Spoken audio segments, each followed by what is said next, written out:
नमस्कार दोस्तों। आज है 10 मई, दिन है शनिवार। आप देख रहे हैं कमोडिटी समीक्षा, आपका अपना चैनल। आज के इस वीडियो में हम चर्चा करने वाले हैं मसालों के ऊपर, क्योंकि जिस हिसाब से भारत पाकिस्तान की ये जो लड़ाई बढ़ रही है, तनाव बढ़ते जा रहा है, इसके चलते मसालों के भाव में काफ़ी ज़्यादा उथल-पुथल मची हुई है। जिस हिसाब से कल हमने जीरा, धनिया, हल्दी सबके भाव गिरते हुए देखे थे, तो आगे संभावना निकल के आ रही है कि मार्केट और ज़्यादा नीचे जा सकता है। आखिर ये गिरावट हो क्यों रही है?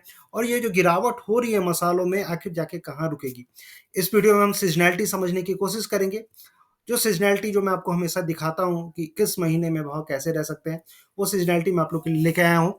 उसके साथ-साथ इस वीडियो में हम समझने की कोशिश करेंगे कि अभी आवक कैसी हो रही है और एक्सपोर्ट का प्रोस्पेक्टिव कैसा है आगे चल के। पिछले वीडियो में मैंने ग्वार के ऊपर डिटेल एनालिसिस की थी और दिखाया था, आपको बताया था कि ये जो भारत-पाकिस्तान की जो लड़ाई चल रही है, इसका ग्वार मार्केट पे क्या इम्पैक्ट पड़ सकता है और मेजर सपोर्ट क्या रहेगा। जो सपोर्ट मैंने बताया था, उसके आसपास से मार्केट पिछले 2 दिन से रिकवर करने की कोशिश भी की और जो 9300 का लेवल ग्वार में मैंने बोला था, उसको कल मार्केट ने सपोर्ट एक होल्ड करते हुए भी देखा गया था। तो देखते हैं, लास्ट तक जुड़े रहेंगे और जो पहली बार देख रहे हैं इस वीडियो को, तो मैं कहना चाहूँगा कि फटाफट सब्सक्राइब कर लें, क्योंकि जो अपडेट मैं देता हूँ, वो थोड़ा-सा कोशिश करता हूँ कि काफ़ी डिटेल एनालिसिस देने की कोशिश करूँ और काफ़ी सिर्फ लाइन और चार्ट्स पे ही डिपेंडेंट नहीं रहता है मेरा वीडियो, मैं फंडामेंटल भी देने की आपको कोशिश करूँगा। तो जो पहली बार देख रहे हैं, इसको सब्सक्राइब करें और क्योंकि होगा क्या कि अगर आप सब्सक्राइब करेंगे, जॉइन करेंगे, तो आपको जो भी नोटिफ़िकेशन रहता है, अगर मैं नया वीडियो लेके आऊँगा, तो आपको पता चलेगा।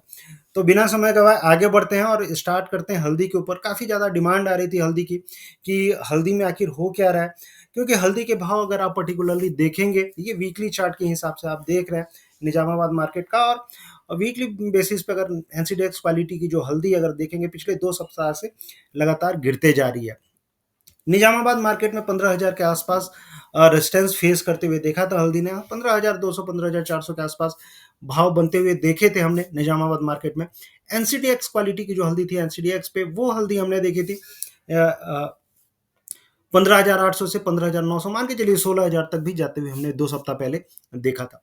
लेकिन पिछले 2 सप्ताह से जिस हिसाब से हल्दी के भाव फिसलते जा रहे हैं और गिरावट के तौर पे अगर आप देखेंगे, तो लगभग ₹1,000 की गिरावट हमने हल्दी में हमें देखने के लिए मिली है। अगर फ्यूचर्स मार्केट की बात करेंगे एनसीडीएक्स की, तो एनसीडीएक्स के जो भाव हैं 16,000 से सीधे, कल मैं देख रहा था 13,500 के भी नीचे फिसलते हुए दिखे थे, और 13,300 13,400 के आसपास ट्रेड करते हुए हल्दी के भाव दिख रहे थे। तो मेजर गिरावट आखिर हो क्यों रही है? इस टाइम पे हल्दी में गिरावट की संभावना क्यों बन रही है? क्यों हल्दी के भाव गिर रहे हैं? तो सबसे पहला कारण है, अगर देखा जाए हल्दी की गिरावट में, तो ऑलरेडी अगर आप देखेंगे कि जो मानसून का प्रोजेक्शन आया था, मानसून को लेके जो बातें हो रही थी, मानसून प्री मानसून जो शावर है, अगर देखा जाए स्पेशली सेंट्रल इंडिया में काफ़ी अच्छी बारिश हो रही है और ये एक अच्छा रुझान है हल्दी की खेती के लिए। और जो भी किसान है, पिछले अगर देखेंगे पिछले साल चाहे उसके पिछले साल, बहुत ज़्यादा एरिया बढ़ते हुए नहीं देखा था हमने, और उसका असर आप देखेंगे कि हो सकता है इस बार किसान हल्दी की तरफ थोड़ा-सा रुझान करते हुए दिखें, क्योंकि जो अदर कॉम्पिटिटिव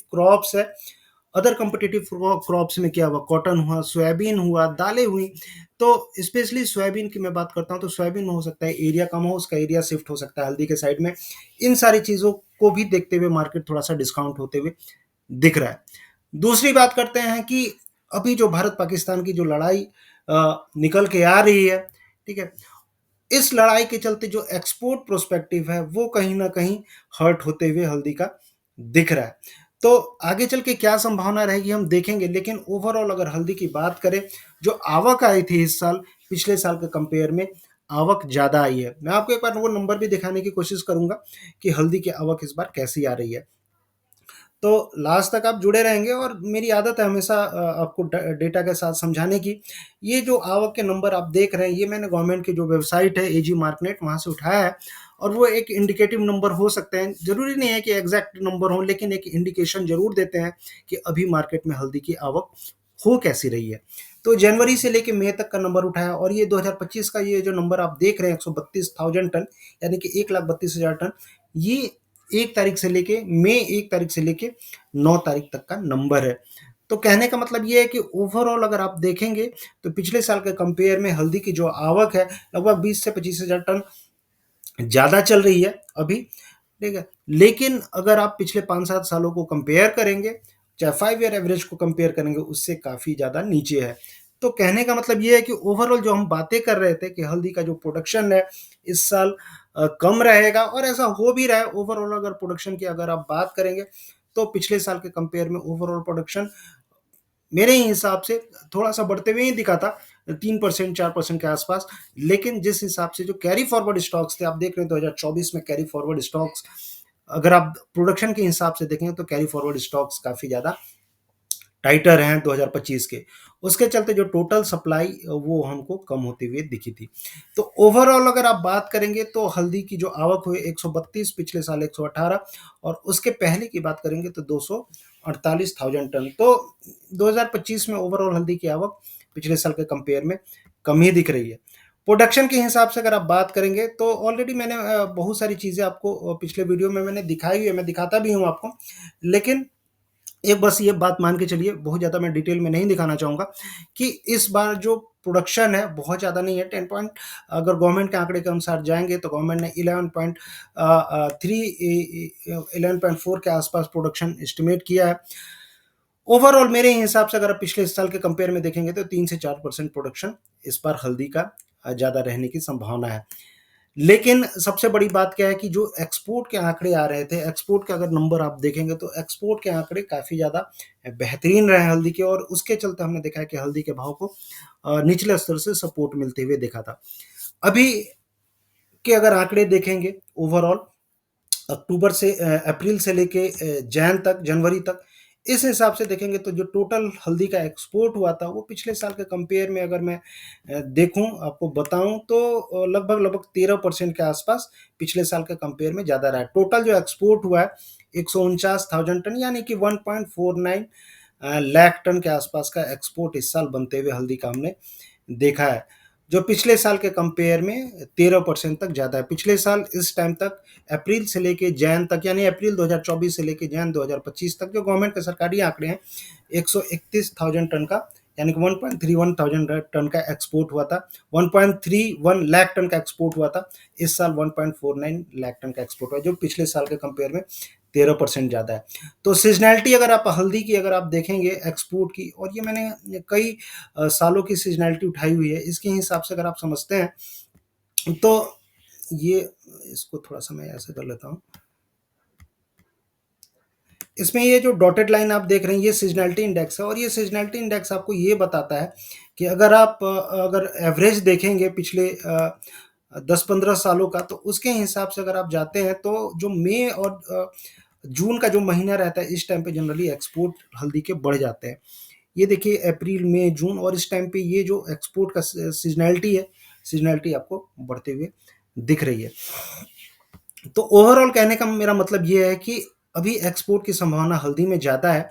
अभी ये जो गिरावट हो रही है टोटली टोटली देखा जाए तो चूँकि अगर आप कंपेयर करेंगे वायदा बाजार को और स्पॉट मार्केट को, यानी कि निजामाबाद मार्केट को, तो वायदा बाजार में गिरावट ज़्यादा है। और वायदा बाजार का एक टेंडेंसी भी रहता है कि जो फ्यूचर की चीज़ें हैं उसको वायदा बाजार पकड़ता है और फ्यूचर की चीज़ों को डिस्काउंट होते हुए प्राइस में दिखाता है। तो अभी जिस हिसाब से वायदा बाजार को देखते हुए वायदा बाजार में प्राइस में जो गिरावट होती हुई दिख रही है, 13,000 से नीचे हल्दी के भाव हमको 13,300 13,400 के आसपास हल्दी के भाव जाते हुए हमको स्पेशली जून कॉन्ट्रैक्ट में एनसीडीएक्स पे जाते हुए दिखे थे।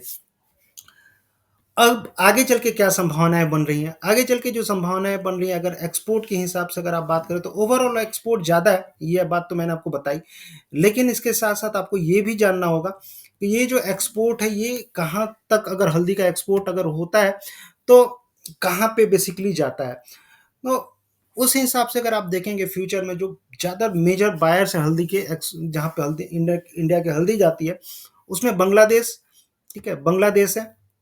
बांग्लादेश के अलावा जो अदर कंट्रीज़ हैं उसमें आप ईरान है, यूएई है, उसके बाद आपका यूएसए है, मोरक्को है, ये सब कंट्रीज़ में जनरली इंडिया के हल्दी जाती है। अगर भारत पाकिस्तान की लड़ाई अगर एक्सक्लेट होती है, बढ़ती है, तनाव बढ़ता है, तो ये जो रीजन आप देख रहे हैं अरबियन सी का, इस यहाँ से जनरली जो हल्दी जाती है, ईरान हुआ चाहे यूएई हुआ, इस माध्यम से, इस मार्ग से होते हुए जाती है।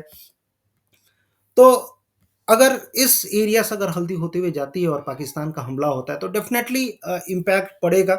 और उसको देखते हुए एक डर का जो माहौल है, क्योंकि ये जो पर्शियन गल्फ है, अरेबियन गल्फ, इस माध्यम से होते हुए हल्दी इन रीजन में ये मेजर कंज्यूमिंग सेंटर है हल्दी का, और इन एरिया में जनरली हल्दी जाती है।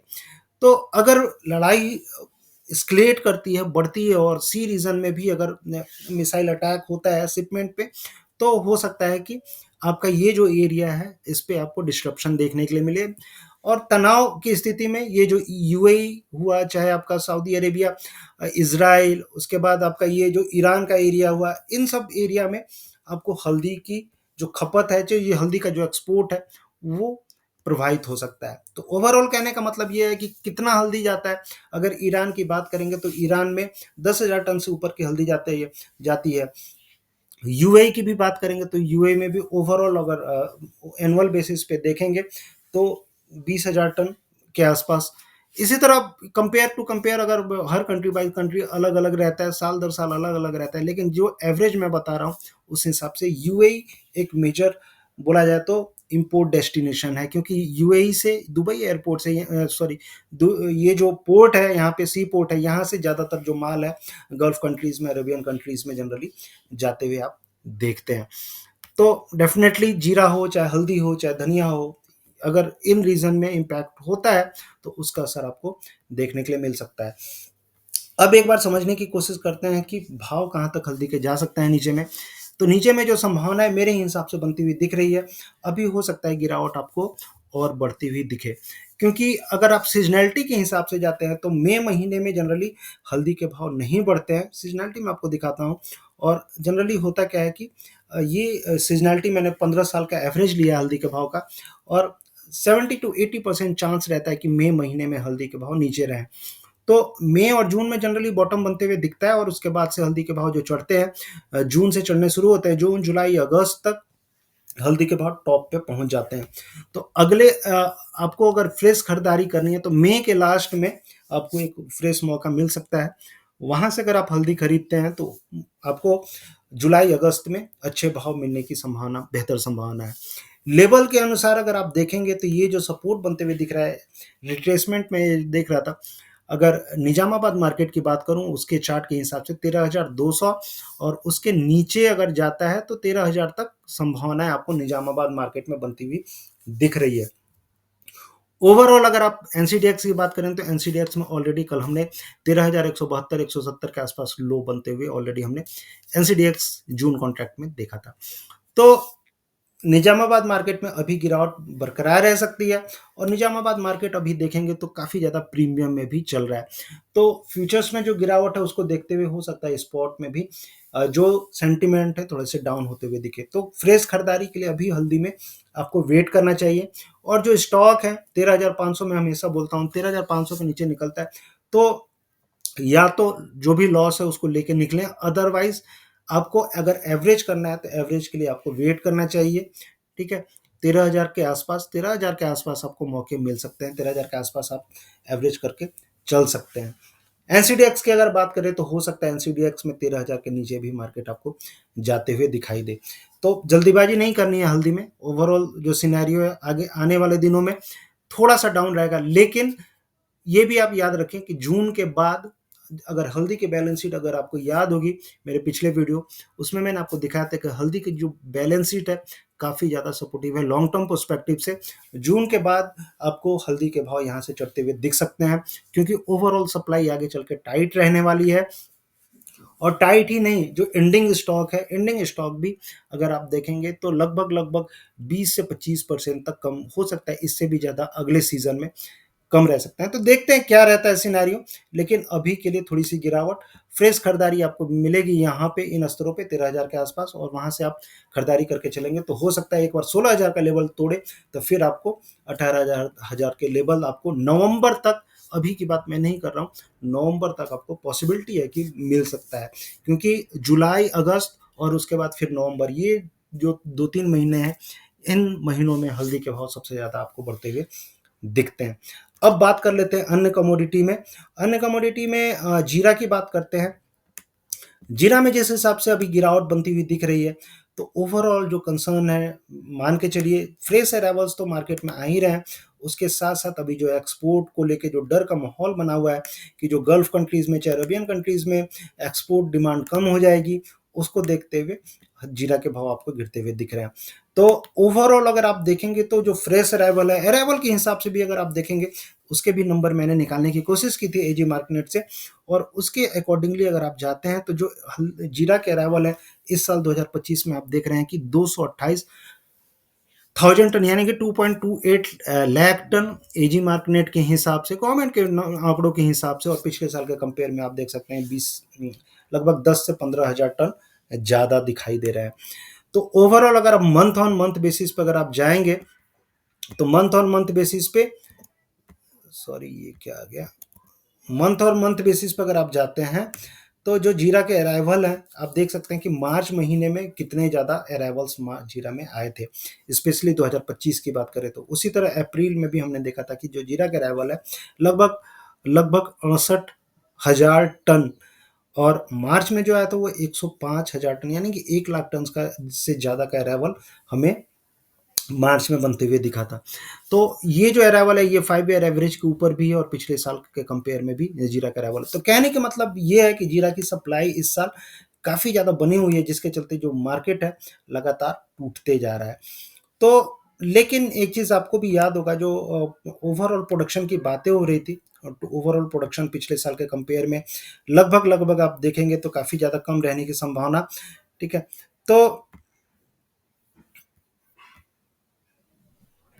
मैं ठीक है, तो ओवरऑल प्रोडक्शन पिछले साल के कंपेयर में कम रहने की संभावना जरूर थी, लेकिन एक चीज़ और मैं आपको बताना चाहूँगा कि ये जो आंकड़े आए थे गवर्नमेंट के अराइवल्स के, तो इस हिसाब से हम देख रहे हैं कि सप्लाई मार्केट में लगातार बनी हुई है। तो सपोर्ट जो निकल के आ रहा है जीरा का, अगर आप बात करेंगे तो जीरा का भी सपोर्ट अगर प्राइस के हिसाब से 20,800 20,700 के आसपास ऊंझा मार्केट में जीरा का सपोर्ट बनते हुए दिख रहा है। तो ओवरऑल कहने का मतलब ये है कि जिस हिसाब से मार्केट अभी ट्रीट कर रहा है, मेजर फोकस जो है वो जो लड़ाई चल रही है इसके ऊपर है। और ये जो मैंने आपको हल्दी के लिए बताया, जो ये सी रीजन है इंडिया का, क्योंकि अभी एक एडवाइजरी जारी हो चुकी थी कांडला पोर्ट के लिए कि जो रात में जो ऑपरेशन है कांडला पोर्ट पे वो बंद है, दिन में ही जो भी कामकाज हो रहा है कांडला पोर्ट पे दिन में ही हो रहा है। मुंबई में भी वही हाल है। तो जो भी एक्सपोर्ट होगा स्पेशली इन रीजन के लिए वो डेफिनेटली बाधित होगा, और इसको देखते हुए जीरा में लगातार गिरावट का माहौल बना हुआ है।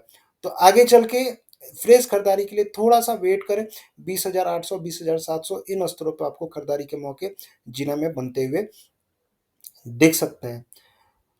एक्सपोर्ट इंपोर्ट की बात करें तो जीरा का जो एक्सपोर्ट इंपोर्ट है अगर आप देखेंगे तो ओवरऑल जो अभी तक का एक्सपोर्ट हुआ है लगभग 182,000 टन। पिछले साल के कंपेयर में अगर ओवरऑल एक्सपोर्ट अप्रैल से लेके मार्च तक का एक्सपोर्ट देखेंगे तो पिछले साल 1.52 लाख टन के आसपास हुआ था, और इस साल का जो एक्सपोर्ट हुआ है लगभग लगभग 1.82 लाख टन।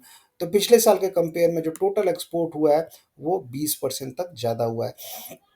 तो कहने का मतलब ये है कि मंथली एक्सपोर्ट के हिसाब से भी अगर आप जाएंगे तो मंथली एक्सपोर्ट के हिसाब से भी जैन हुआ चाहे दिसंबर हुआ, पिछले साल के कंपेयर में आप देख सकते हैं कि कैसे जो एक्सपोर्ट का नंबर है काफ़ी ज़्यादा बेहतरीन आ रहे हैं। जैन में भी जो एक्सपोर्ट हुआ था 5 ईयर एवरेज के ऊपर बनते हुए दिखा था। तो जीरा में जो संभावना अभी निकल के आ रही है, आगे चल के एक्सपोर्ट हो सकता है सुधरे, क्योंकि सप्लाई भी मार्केट में कम है। और धीरे धीरे जब तक सीरिया और टर्की की सप्लाई मार्केट में नहीं आती है तब तक जो एक्सपोर्ट पोटेंशियल है वो इंडिया से ही रहेगा, इंडिया से ही माल ग्लोबल मार्केट में जाएगा। तो बहुत ज़्यादा गिरावट में जीरा में एक्सपेक्ट नहीं कर रहा हूँ, लेकिन जो सपोर्ट बनेगा, जो फ्रेश बाइंग आपकी होनी चाहिए 20,800 20,500 के आसपास, इन स्तरों से आपको खरीदारी के मौके मिल सकते हैं। सीजनैलिटी के हिसाब से अगर आप जाएंगे तो जो सीजनैलिटी रहती है जनरली प्राइस सीजनैलिटी जीरा की इस टाइम पे बढ़ते हुए देखते हैं आप। और जनरली मार्च के बाद मार्च अप्रैल मई जून जुलाई अगस्त ये टाइम जनरली जो रहता है, जनरली इस टाइम पे जीरा के भाव बढ़ते ही बढ़ते हैं। अब आगे बढ़ते हैं, धनिया की बात कर लेते हैं।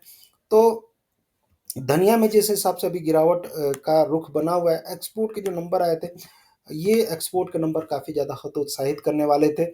और लगातार जो धनिया का एक्सपोर्ट है इस साल काफ़ी ज़्यादा कम रहा है, क्योंकि चाइना से डिमांड आ नहीं रही है। और उसके साथ साथ अगर आप देखेंगे जो मेजर बायर्स हैं वो वहाँ से भी जो खरीदारी है धनिया की कम होती हुई दिखी है। स्टार्टिंग में हो रहा था जिस हिसाब से गुजरात के आंकड़े आ रहे थे कि प्रोडक्शन ज़्यादा है, लेकिन उसके बाद डिफरेंट इंडस्ट्री के आंकड़े और उसमें उसमें दिखाया गया कि मध्य प्रदेश और राजस्थान में धनिया का प्रोडक्शन कम है। तो आगे चल के सप्लाई को लेकर कंसर्न्स बने रहेंगे।